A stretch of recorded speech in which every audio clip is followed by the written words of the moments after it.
So today what we're going to do is we're going to talk a little bit about data collection. We're going to talk about some ways you can collect different types of data. We're also going to be talking about some problems that you might have when you collect data and some things that you need to be looking for.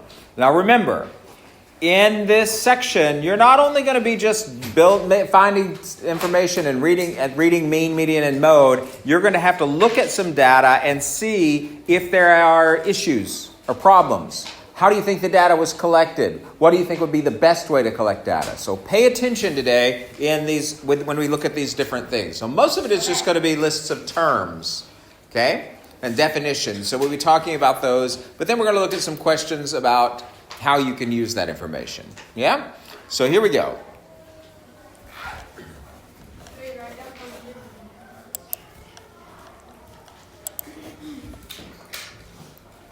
All right.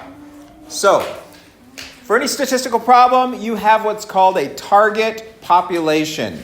You need to know this. It's not super important that you know exactly the definite definition, but the target population is just the group of things or people that we're interested in finding information about. Make sense? For example, I wouldn't go and ask you guys what kind of car you drove. Wouldn't make any sense, right? But I could go and ask your parents what kind of car you drove. Yeah? So your target population is the population that you're interested in getting information about. Okay? So it has to fit the question that you're asking. If you ask the wrong group, you're not going to get any good answers, right? Okay. So target population. Target population is simply the group of things or people that you're interested in finding information about. For example, we may want to know the colors of cats in a particular pet store or the ages of people living in South Africa. Whatever. Doesn't matter what kind of information. Now, when we collect the data, there are a couple of different ways you can do that, and we're going to look at both of them. You can use, and we're going to talk about the first one first, we can use what's called a census. And a census simply means collecting data about every individual in the target population. There you go. All right. So when you're dealing with a census, it's very difficult to actually talk to everyone in the population unless that population is fairly small. Now, you can give it a shot, but it's pretty hard to do. Okay? But you can do it if you have small populations. Now, if you have a very big population, instead of a census, we look to the other type of information that you can gather, and that is using a sample. So a sample simply involves collecting data about a part of the target population. So you're just going to be using a part of the target population for a sample. Okay. Now, if you use a sample, that means you haven't asked every single person.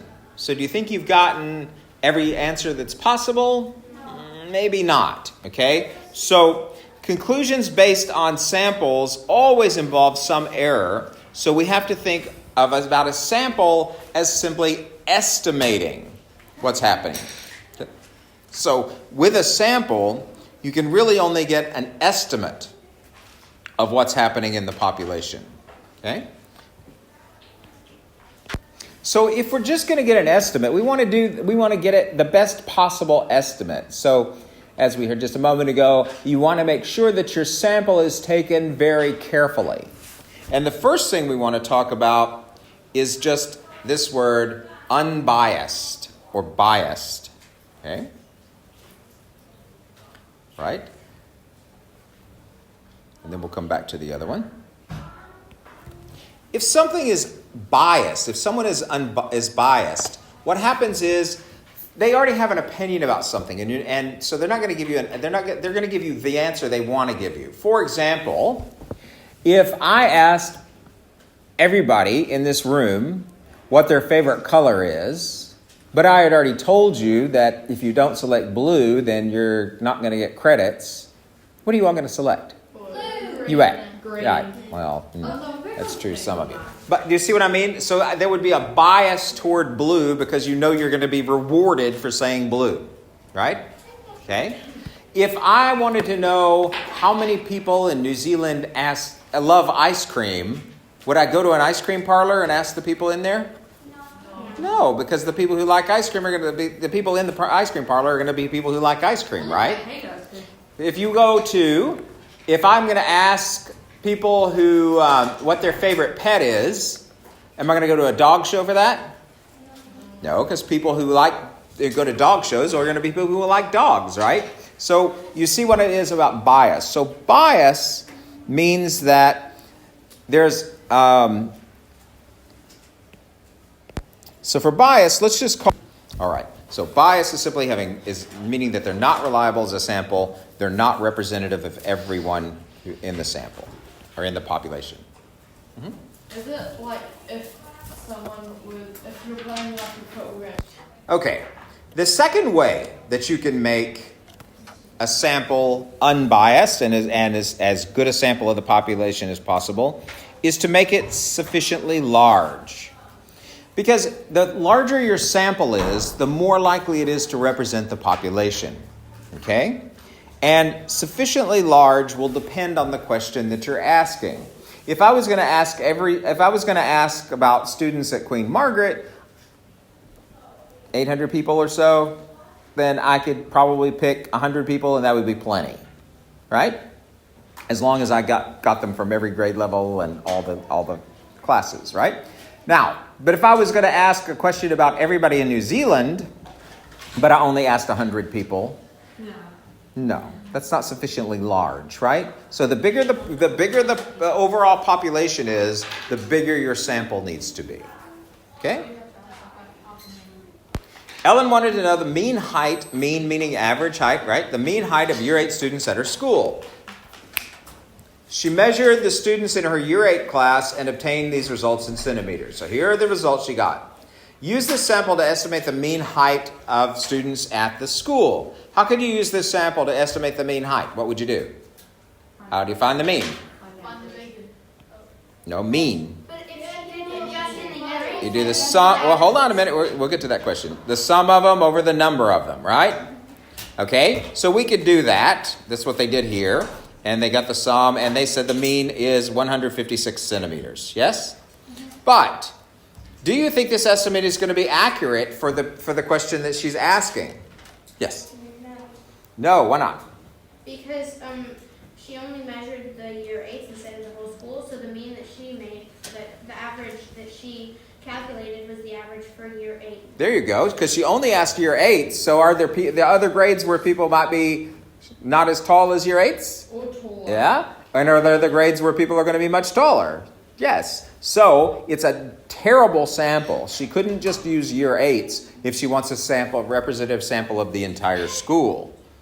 All right. So year 8 students, so she wanted the heights of year 8 students. Well, that's all right then. So it's not the year 8 limitation, but she only looked at the students in her class. That's a lot of students. Right? But is it a lot of students? Yeah. Yeah? How big? Well, it depends. So it would depend on how many year 8 students at her school, right? If she had a small number of year 8s, then that might be a good sample. If she doesn't, then not so much. Okay? 156 centimeters. All right. So this one is a reasonable size. So there's really no, and nobody's going to lie about their height because she said she's measuring it, right? What if she was just asking them? So people could give a false answer, right? So her process was good and her sample size was good because she was just doing year 8. Sorry about that, guys. Okay? All right, so what we're going to do is you're going to answer some questions where you're going to have to find mean, median, and mode. And then you're going to also talk about whether you would be more appropriate to do a census or a sample. Think about what we talked about. Then you're going to look at some things and then see if there's bias in these samples that they give you. You're going to use this information to answer some questions, etc. Okay?